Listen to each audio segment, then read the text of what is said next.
Diaqramlar verilənləri müqayisə edərək onların müqayisə nəticələrini qrafik formada təqdim etmək üçün istifadə edilir.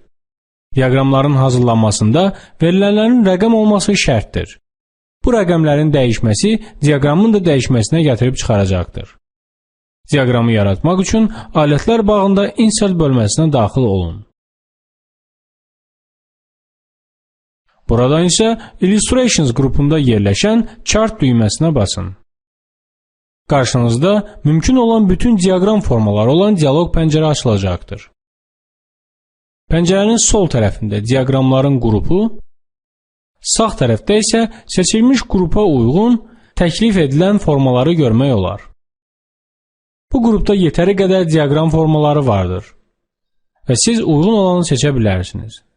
Bu dərsimizdə verilən formaların hamısını sizə göstərmə mümkün olmasa da, bəzilərinə praktik şəkildə baxacağıq. Kolum qrupundakı diaqramlar verilənlərin müəyyən vaxt kəsimində dəyişməsinin nəticəsini və ya bu verilənlər arasındakı müqayisə nəticələrini təqdim etmək üçün istifadə edilir. Həm də bu növ diaqramlarda kateqoriyalar üfüqi istiqamətdə, aldıqları qiymətlər isə şaquli istiqamətdə yerləşir. Gəlin bunlardan birini seçərək praktik şəkildə baxaq.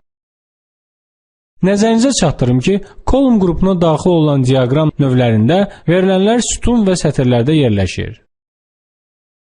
Hər hansı birini seçək. Seçdikdən sonra OK düyməsinə basaq.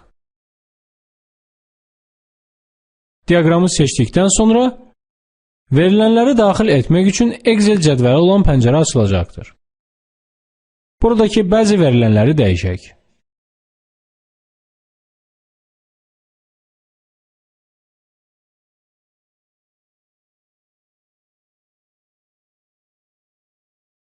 Diqqət etsəniz, burada verilənləri dəyişdikcə avtomatik olaraq diaqram da dəyişir.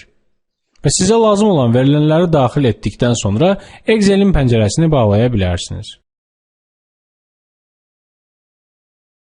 Əgər verilənləri dəyişmək istəsəniz, yetər ki, onun üzərində siçanın sağ düyməsini basaraq açılmış menyudan Edit Data əmrini verə bilərsiniz.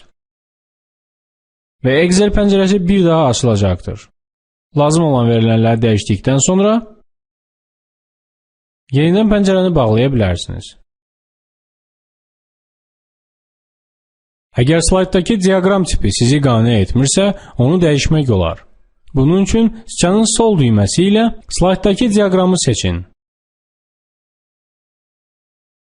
Sonra isə Design bölməsindən Change Chart Types düyməsinə basın. Və açılmış dialoq pəncərədə digər diaqramlar qrupu və yaxud da digər diaqram tipini də seçə bilərsiniz.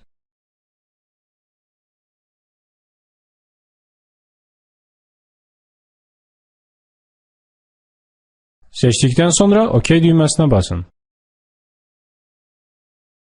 Bu əməliyyatı diaqramın üzərində siçanın sol düyməsini basaraq açılmış menyudan Change Chart Types əmrini verməklə də həyata keçirmək olar. Seçilib tətbiq edilmiş diaqramların əlavə stil və tərtibat formaları mövcuddur, hansını ki Chart Style qrupundan dəyişə bilərsiniz. Bu düyməyə basaraq bu stilləri daha geniş şəkildə əldə etmək olar.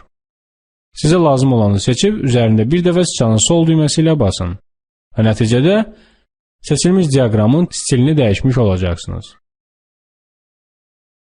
Verilənləri dəyişmək üçün Design bölməsindən Data qrupunda yerləşən Edit Data düyməsinə də basa bilərsiniz.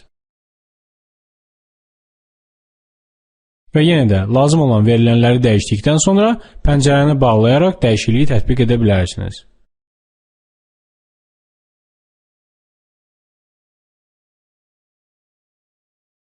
Verilənləri dəyişdikdən sonra pəncərəni bağlaya bilərsiniz.